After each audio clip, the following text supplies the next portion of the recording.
Hi friends, இப்போ நம்ம Ponni சீரியலோட review தான் பார்க்க போகிறோம். வாங்க வீடியோக்குள்ளே போகலாம். இதில் ஃபர்ஸ்ட் செல்லையே பொன்னியோட ரொம்பவே தீவிரமான வேண்டுதலாலையும் அவங்க கொடுத்த மருந்தாலையும் தான் உஷா கர்ப்பமாக இருக்காங்கன்ற விஷயத்த தெரிஞ்சுக்கிட்டு சண்முகம் ரொம்பவே சந்தோஷப்பட்டது மட்டும் இல்லாமல் பூஜை ரூமில் அப்போ கூட உஷா கர்ப்பமானதுக்காக சாமி கிட்ட நன்றி சொல்லிட்டு அந்த குழந்தைக்காகவும் அவங்களோட நல்லதுக்காகவும் வேண்டிட்டு இருக்கத பார்த்துட்டு பொன்னியை பற்றி ரொம்பவே எமோஷனல் ஃபீல் பண்ணது மட்டும் இல்லாமல் அவங்க கிட்ட கையெடுத்து கும்பிட்டு நன்றியும் சொல்லிட்டு இருக்காங்க. அப்போ கரெக்டாக அங்கே வந்த சக்தியும் பொன்னி இதுக்கு முன்னாடி சண்முகத்துக்குமே தெரியாமல் நிறைய வேண்டுதல் பண்ண விஷயத்தை எல்லாத்தையுமே எடுத்து சொல்ல உடனே இதை கேட்டுட்டு சண்முகம் கண்ணே கலங்கி உன்ன மாதிரி ஒருத்தி இந்த உலகத்துல இருக்கவே முடியாது. அது மட்டும் இல்லாம நீ எங்களுக்கு நல்லதை நினைக்கிற அளவுக்கு வேற யாருமே எங்களுக்கு நினைச்சது கிடையாது. உன்னால எப்படிதான் இவ்வளவு விஷயத்த பண்ணிட்டு ரொம்பவே சாதாரணமா இருக்க முடியுது, எனக்கு ஒண்ணுமே புரியலன்னு சொல்லி கேட்க உடனே பொண்ணையும் எப்பவும் போலிய பெருந்தன்மையோட இதெல்லாம் ஒரு விஷயமா, நான் என்னோட அக்காக்காக வேண்டுதல் வச்சேன், அது எப்படியோ நிறைவேறிச்சு, அதனால எனக்கு அந்த சந்தோஷமே போதும். அது மட்டும் இல்லாம நான் மட்டும் இல்ல, வீட்டுல இருக்கவங்க எல்லாருமே உஷாக்கா கர்ப்பமாகணும் தான் நினைச்சாங்க, அதனால நான் ஒன்னும் ஸ்பெஷலா நினைக்கல அப்படின்னு சொல்லி சொல்ல உடனே இதை கேட்ட சண்முகமும் மற்றவங்க எல்லாம் நினைக்க மட்டும் தான் செஞ்சாங்க, ஆனா நீ மட்டும் தான் எங்களுக்குன்னு ஒரு குழந்தை வேணும்னு சொல்லிட்டு எங்களோட மனசுல இருக்க எல்லா கஷ்டத்தையுமே புரிஞ்சுக்கிட்டு எங்களுக்கு குழந்தை கிடைக்கிறதுக்காக எவ்வளோ விஷயத்த பண்ணிருக்க அப்படின்னு சொல்லிட்டு கையெடுத்து கும்பிட்டு நான் கண்டிப்பா என்னோட வாழ்நாள் முழுக்க உன்னோட இந்த உதவியை மறக்கவே மாட்டேன்னு சொல்றாங்க. உடனே இதை கேட்டுட்டு பொண்ணி தயவு செஞ்சு என்கிட்ட இப்படி எல்லாம் பேசாதீங்க, அது எனக்கே கஷ்டமா இருக்கு. அது மட்டும் இல்லாம நானும் இந்த குடும்பத்துல ஒரு பொண்ணு தானே, அதனாலதான் அந்த உரிமையில தான் நான் உஷாக்கா நல்லா இருக்கணும்னு நினைச்சேன். அதே மாதிரி அவங்களுக்கு எது நல்லதோ அதை பண்ண, இதெல்லாம் ஒன்றும் பெரிய விஷயம் கிடையாது. அது மட்டும் இல்லாம இதுக்கப்புறமா நீங்க மத்த எந்த விஷயத்தையுமே யோசிக்காம உஷாக்காவை ரொம்பவே சந்தோஷமா பாத்துக்கணும் அப்படின்னு சொல்லிட்டு உஷாக்காக்காக நான் மறுபடியும் ஒரு மருந்தை ரெடி பண்ணி வச்சிருக்கேன். அந்த மருந்து சாப்பிட்டாங்கன்னா அவங்க இன்னுமே ரொம்பவே தெம்பா ஃபீல் பண்ணுவாங்க. ஏன்னா அவங்க ஏற்கனவே மயக்கம் போட்டு விழுந்ததை யோசிச்சு பார்க்கும் போதுல எனக்கு ரொம்பவே கஷ்டமா இருக்கு. அதனாலதான் அவங்களுக்கு சத்தான ஒரு மருந்தை ரெடி பண்ணி வச்சிருக்கேன். அந்த மருந்தையும் நீங்க தான் அவங்களுக்கு கொடுக்கணும் அப்படின்னு சொல்ல உடனே சண்முகமும் இதை பார்த்துட்டு நீ எதுக்காக யாருக்குமே தெரியாம உஷாக்காக இவ்வளவு நல்லது பண்ற, பேசாம எல்லார்கிட்டயுமே சொல்லிட்டு நீ அவளுக்கு அந்த மருந்தை கொடுக்கலாமே அப்படின்னு சொல்ல உடனே இதை கேட்ட பொண்ணையும் கண்டிப்பா அவங்க என்னோட மருந்து மேல நம்பிக்கையே வைக்க மாட்டாங்க, அது மட்டும் இல்லாம அதை குடிக்கவும் மாட்டாங்க. ஆனா அதுல அவங்க மேல எந்த தப்பு கிடையாது, என்ன அவங்களுக்கு நான் பண்ற மருந்தோட அருமை புரியல, அவ்வளவுதான். அதனாலதான் நான் உங்ககிட்ட கொடுக்குறேன், ஏன்னா உங்களுக்கு என்னோட மருந்து மேல நிறையவே நம்பிக்கை இருக்குன்னு சொல்லிட்டு அவங்க கிட்ட அவங்க ஏற்கனவே ரெடி பண்ணி வச்சிருக்க மருந்தை எடுத்து கொடுக்குறாங்க. ஆனா அப்போ கரெக்டா பூஜை ரூம் பக்கமா உஷா கிராஸ் பண்ணி போகவே அப்போ பொன்னி சண்முகத்தை கிட்ட கையில ஏதோ ஒரு மருந்து பாக்ஸ் கொடுக்கறத பார்த்துட்டு ரொம்பவே சந்தேகத்தோட இது என்னவா இருக்கும்னு சொல்லிட்டு அங்க இருந்து எதுவுமே கேட்காம கிளம்பி போயிடுறாங்க. ஆனா இப்படி உஷா பொண்ணு கிட்ட இருந்து தான் மருந்து வாங்கினதை பாத்துருக்கான்னு சொல்லிட்டு கொஞ்சம் கூட தெரிஞ்சுக்காத சண்முகமும் நைட்டு எப்பவும் போலயே உஷாக்கே தெரியாம அவங்க குடிக்கிற பால்ல அந்த மருந்தை கலந்து கொடுத்துடலாம்னு சொல்லிட்டு அந்த மருந்தை பால்ல கலந்துட்டு இருக்காங்க. ஆனா அப்ப பார்த்து கரெக்டா ரூம்க்கு உஷா வந்து சண்முகம் அந்த பால்ல அந்த மருந்தை கலக்கிறத பார்த்துட்டு ரொம்பவே ஷாக் ஆனது மட்டும் இல்லாம சண்முகத்துக்கு போயிட்டு நீங்க எதுக்காக இந்த மருந்தை இந்த பால்ல கலக்குறீங்க, இது யாருக்கு கொடுக்க போறீங்க அப்படின்னு சொல்லிட்டு கேள்வி மேல கேள்வியா கேட்கவே உடனே இதனால பயந்து போன சண்முகமும் இல்ல, இந்த பாலை நான் எனக்காக தான் ரெடி பண்ணிட்டு இருக்கேன், எனக்கு கொஞ்சம் உடம்பு சரியில்லாத மாதிரி இருந்துச்சா, அதனாலதான் பொண்ணுகிட்ட மருந்து கேட்டு நான் அந்த மருந்தை சாப்பிட்டுட்டு இருக்கேன்னு சொல்றாங்க. உடனே இதை கேட்டுட்டு உஷா சண்முகத்துக்கிட்ட ரொம்பவே அக்கறையோட என்னாச்சு, உங்க உடம்புக்கு என்ன செய்யுது, அது மட்டும் இல்லாம பொன்னியோட மருந்தெல்லாம் போய் நம்ம குடிச்சிட்டு இருக்கீங்களே, அதனால உங்களுக்கு ஏதாவது ஆயிடுச்சுன்னா என்ன பண்ணுவீங்க, அது மட்டும் இல்லாம இதுக்கு முன்னாடி பொன்னியோட கஷாயத்தை குடிச்ச அத்தையோட நிலைமை என்ன ஆனிச்சுன்னு உங்களுக்கே தெரியலன்னு சொல்ல உடனே சண்முகமோ எப்பவும் போலயே உஷா பொன்னியை பத்தி தப்பாவே பேசதை கேட்டுட்டு இந்த தடவை ரொம்பவே கோவப்பட்டு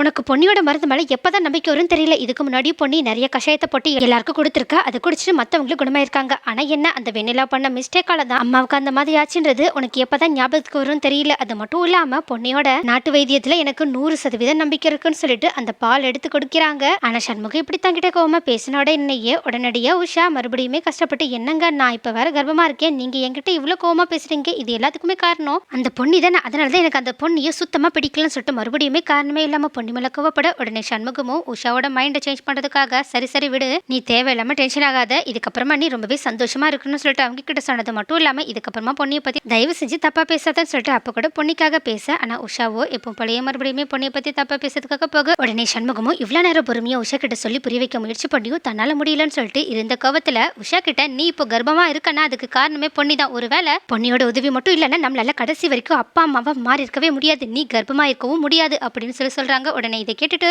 உஷா ரொம்பவே கோவமா அப்படி எனக்காக அந்த பொண்ணு என்னதான் பண்ணிட்டா, நீங்க எதுக்காக அவளையே தலையில தூக்கி வச்சுட்டு ஆடுறீங்க அப்படின்னு சொல்லி கேட்க உடனே இதை கேட்ட சண்முகமும் பொன்னி உஷாக்காக பண்ண எல்லா விஷயத்தையுமே அவங்க கிட்ட சொல்றாங்க. உடனே இதை கேட்டுட்டு உஷா எப்பவும் போலயே பொன்னியை நம்பாம அந்த பொண்ணி உங்க முன்னாடி நிறைய நாடகாடி இருக்கான்னு நினைக்கிறேன், அவ எனக்கு தெரிஞ்சு எனக்கு அவ்வளவு பெரிய விஷயத்துல பண்ணிருக்க வாய்ப்பே கிடையாது, ஏன்னா நான் எப்பவுமே பொன்னியை திட்டிக்கிட்டே தான் இருக்கேன், அவளுக்கு என்ன சுத்தமா பிடிக்காது, அது மட்டும் இல்லாம அவ எல்லாரும் முன்னாடியுமே நல்லவங்க வேஷம் போடுறதுக்காக தான் இந்த விஷயத்துல என்ன பயன்படுத்திக்கிறான்னு சொல்லிட்டு சொல்றாங்க. உடனே இதை கேட்ட சண்முகமும் நீ பொன்னியை பத்தி கடைசி வரைக்கும் புரிஞ்சுக்கவே போறதில்ல, ஆனா நீ ஒரு நாள் இல்லைன்னா ஒரு நாள் கண்டிப்பா பொன்னியோட நல்ல மனசை புரிஞ்சுக்கிட்டு இப்போ இவ்வளவு பெரிய தப்பு பண்ணிட்டோமேன்னு சொல்லிட்டு அப்போ ஃபீல் பண்ண போற, ஆனா என்ன அப்போ உன் கூட பொண்ணு இருப்பாளான்லாம் என்னால சொல்ல முடியல, ஏன்னா அவ உனக்காக எவ்வளவு நல்லது யோசிச்சாலும் நீ அவ மேல வெறுப்பையே காட்டிட்டு இருந்தா கண்டிப்பா ஒரு நாள் இல்ல ஒரு நாள் அப்ப உன்னை விட்டு விலகிதான் போவா அப்படின்னு சொல்றாங்க. உடனே இதை கேட்டு உஷா, அந்த பொண்ணியை பத்தி மறுபடியும் என்கிட்ட பெருமையா பேசாதீங்க, அவளை எனக்கு சுத்தமா பிடிக்காது, அது மட்டும் இல்லாம அவ எனக்கு நல்லது பண்றான்னு சொல்லிட்டு அவ உங்களை நம்ப வச்சிருக்கான்னு சொல்லிடுறாங்க.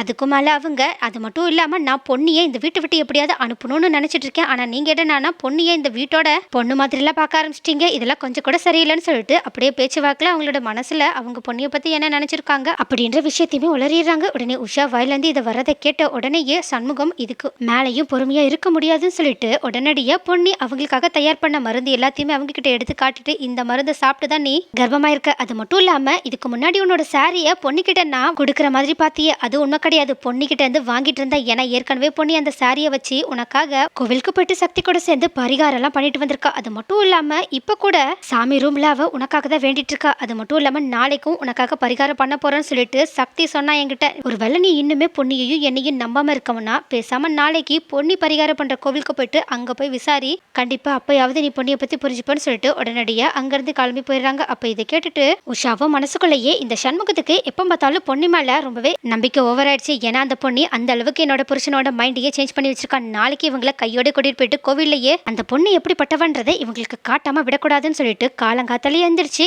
பொண்ணி கோவிலுக்கு போகிறத பாக்குற வரைக்கும் வெயிட் பண்ணிட்டு அதுக்கப்புறமா அவங்க போனதுக்கு அப்புறமா சண்முகத்தை கூட்டிட்டு உடனடியா அவங்களுமே அவங்களுக்கு பின்னாடி கோவிலுக்கு போயிட்டு பொண்ணு என்னெல்லாம் பண்றாங்கன்னு சொல்லிட்டு பாக்குறதுக்காக போறாங்க. அது மட்டும் இல்லாம பொண்ணியோட உண்மையான முகத்தை சண்முகத்துக்கிட்ட காட்டணும்னு சொல்லி நினைச்சுக்கிட்டு அங்க போறாங்க. ஆனா அங்க உஷாக்கு ட்விஸ்ட் கொடுக்கற மாதிரி பொண்ணி கோவில்ல உஷாக்காக வேண்டிக்கிட்டு எல்லா பரிகாரத்தையுமே ரொம்பவே கஷ்டப்பட்டு செஞ்சுட்டு இருக்காங்க. அது மட்டும் இல்லாம உஷாக்கு பிறக்க போற குழந்தை ரொம்பவே ஆரோக்கியமாவும் நீண்ட ஆயுளோட இருக்கணும்னு சொல்லிட்டு வேண்டிட்டு இருக்காங்க. அப்போ பொண்ணு இப்படி பண்றதை பார்த்துட்டு உஷா ஒரு நிமிஷம் கொஞ்சம் ஷாக் ஆனாலும் இன்னொரு நிமிஷம் இல்ல இவளை நம்ம நம்பவே கூடாதுன்னு சொல்லிட்டு கோவில் முழுக்க பொண்ணியை பத்தி விசாரிக்க ஆரம்பிக்கிறாங்க. ஆனா கோவில்ல இருக்க பூசாரி அங்க இருக்க குருக்கள் எல்லாருமே பொண்ணு இதுக்கு முன்னாடி வந்து உஷாக்காக பண்ண பரிகாரம் எல்லாத்தையுமே சொல்லி காட்டினது மட்டும் இல்லாம இப்போ அவங்களோட வேண்டுதல் பழிச்சிருச்சுன்ற காரணத்துக்காகவும் இதுக்கப்புறமாவும் அவங்க நல்லா இருக்கணும்ன்ற காரணத்துக்காகவும் தான் பொண்ணு இந்த மாதிரி இவ்வளவு கஷ்டமான பரிகாரத்தெல்லாம் இங்க வந்து செஞ்சுட்டு இருக்காங்கன்ற விஷயத்தையுமே சொல்றாங்க. உடனே இதை கேட்டுட்டு உஷா ரொம்பவே எமோஷனலா ஃபீல் பண்ணது மட்டும் இல்லாம சண்முகத்துக்கு முன்னாடி எப்படி ரியாக்ட் பண்றதுன்னே தெரியாம உடனடியே கோவில்ல இருந்து கிளம்பி வீட்டுக்கு போயிடுறாங்க. ஆனா கோவில்ல உஷாவோட முகமாற்றத்தை கவனிச்ச சண்முகமும் எப்படியோ ஒரு வழியா உஷா பொன்னியோட நல்ல மனசை கொஞ்சம் புரிஞ்சுக்கிட்டான் தான் தோணுது. ஸோ அட்லீஸ்ட் இதுக்கப்புறமாவது உஷா பொன்னியை கொஞ்சம் நம்பினா நல்லா இருக்குன்னு சொல்லிட்டு வீட்டுக்கு கிளம்பி போயிடுறாங்க. ஆனா அதுக்கப்புறமா வீட்டுக்கு போன பொன்னியோ அவ்வளோ கஷ்டமான பரிகாரத்தை செஞ்சதுக்கு அப்புறமாவும் வீட்டுல எந்த ஒரு சோர்வுமே இல்லாம எல்லா வேலையுமே பண்ணிட்டு இருக்காங்க. அப்போ இதை பார்த்த உஷாவுமே பொன்னியை நினைச்சு ஏதோ ஃபீல் பண்ணிட்டு இருக்கா. ஆனா அப்போ பொன்னியோ உஷா இப்படி சுகமா உட்காந்துருக்கதை பார்த்துட்டு அவங்க கிட்ட வந்து, அக்கா உங்களுக்கு ஏதாவது வேணுமா, உங்களுக்கு ஏதாவது நான் செஞ்சு தட்டுமா சொல்லி கேட்க, அப்போ உஷாவோ ஃபர்ஸ்ட் எப்பவும் படியே பொண்ணிக்கிட்ட அதெல்லாம் எனக்கு ஒண்ணு வேண்டாம்னு சொல்லிட்டு கொஞ்சம் ஆர்ஷா சொன்னாலும் அதுக்கப்புறமா பொன்னியை பத்தி அவங்களோட ஹஸ்பண்ட் சண்முகம் சொன்னதை பத்தியும் கோவில்ல இருந்த மற்றவங்க சொன்னதை பத்தியுமே யோசிச்சு பார்த்துட்டு பொன்னி மேல கொஞ்சம் நல்ல அபிப்பிராயம் அவங்களுக்கு வந்த மாதிரி தோணுது. அதனால அவங்க பொண்ணுக்கிட்ட எனக்காக நீ ஏதாவது ஜூஸ் போட்டு எடுத்துட்டு வரியா அப்படின்னு சொல்லிட்டு கொஞ்சம் உரிமையை கேட்க, உடனே இதை கேட்டுட்டு பொண்ணு ரொம்பவே சந்தோஷப்பட்டு இப்போ ஒரே 2 நிமிஷத்துல நான் வந்துடுறேன்க்கா அப்படின்னு சொல்லிட்டு ரொம்பவே சந்தோஷத்துல ஓடி போய் கிச்சனுக்கு போயிட்டு அவங்களுக்காக ஃப்ரெஷ்ஷா ஜூஸ்லாம் செஞ்சு எடுத்துட்டு வந்து அவங்க கிட்ட கொடுக்குறாங்க. அதுக்கப்புறமா அதை வாங்கி குடிச்ச உஷாவை பார்த்த பொண்ணியை ரொம்பவே சந்தோஷப்பட்டு அங்கிருந்து கிளம்பி போகலாம்னு சொல்லிட்டு போகும்போது உடனே உஷாவோ பொண்ணியை கூப்பிட்டு, இதுக்கப்புறமா நீ எனக்கும் என் குழந்தைக்கும் நல்லதா ஏதாவது கஷாயம் செஞ்சுதா, அது மட்டும் இல்லாம அது குடிச்சா எனக்கு தெம்பா ஃபீல் ஆகணும் அப்படின்னு சொல்லிட்டு கொஞ்சம் அவங்க கிட்ட கெத்து காட்டுற மாதிரி பேசுறது மட்டும் இல்லாம அவங்க மேல நம்பிக்கை வந்த மாதிரி பேசுறாங்க. உடனே உஷா இப்படி தங்கிட்ட உரிமையோட கேட்கறாங்கன்னு தெரிஞ்சுக்கிட்ட பொண்ணியும் ரொம்பவே சந்தோஷமா, அக்கா என்கிட்ட தான் கேட்குறீங்களா, நான் கஷாயம் போட்டு கொடுத்தா நீங்க குடிப்பீங்களான்னு சொல்லி கேட்க, உடனே உஷாவும் பொண்ணிக்கிட்ட நான் குடிக்கணுன்றதுக்காக தான் உங்ககிட்ட கேட்குறேன், நீ போயிட்டு எனக்கு நல்ல கஷாயம் போட்டு எடுத்துட்டு வா ஓகேவா அப்படின்னு சொல்லி சொல்றாங்க. உடனே இதை கேட்டுட்டு பொண்ணி மறுபடியும் குஷியில ஓடி போறாங்க. அப்ப பொண்ணி தனக்காக இவ்வளவு சந்தோஷப்படுறத பார்த்த உஷாவுமே பொண்ணியை பார்த்து லைட்டா ஸ்மைல் பண்றாங்க. ஆனா இப்படி உஷாவும் பொண்ணியும் பேசிட்டு இருக்கிறது எல்லாத்தையுமே சண்முகமும் ஜெயாவும் பார்த்துட்டு இருக்காங்க. ஆனா சண்முகமும் ஒரு பக்கம் ரொம்பவே சந்தோஷப்பட, ஜெயாவோ இந்த உஷாக்கு என்னதாச்சு, இவ எதுக்காக பொண்ணுகிட்ட இதெல்லாம் கேட்டுட்டு இருக்கான்னு சொல்லிட்டு ரொம்பவே குழப்பத்தோட பார்த்துட்டு இருக்காங்க. நெக்ஸ்ட் என்ன நடக்கும், ஒரு வழியா உஷாக்கு பொண்ணு மேல நம்பிக்கை வந்தது மட்டும் இல்லாம அவங்க கிட்ட உரிமையாவும் பழக ஆரம்பிச்சிட்டாங்க. அப்பனா இதுக்கப்புறமா அவங்க பொண்ணுக்கு எந்த கஷ்டத்தையும் தரப்போறது இல்லையே என்ன, அவங்க பொண்ணியோட கட்சியில சாஞ்சிட்டாங்களா என்ன, அது மட்டும் இல்லாம பொண்ணியோட நல்ல மனசுக்காக உஷாவோட அன்பை பொண்ணி சம்பாதிச்சிட்டாங்களா என்ன. ஆனா என்ன இந்த விஷயத்துல சண்முகம் ஒரு பக்கம் சந்தோஷப்பட்டாலும் ஜெயாதான் நடக்கிறது என்னன்னே புரியாம ரொம்பவே குழப்பத்துல இருக்காங்க. அடுத்து உஷாக்கு பொண்ணிய பத்தி புரிஞ்ச மாதிரி ஜெயாக்கு எப்பதான் புரிய போகுது, ஜெயா எப்பதான் பொண்ணிய பத்தி நல்லா தெரிஞ்சுக்க போறாங்க, அடுத்து என்னதான் நடக்க போகுதுன்றத அடுத்த வீடியோல பார்க்கலாம்.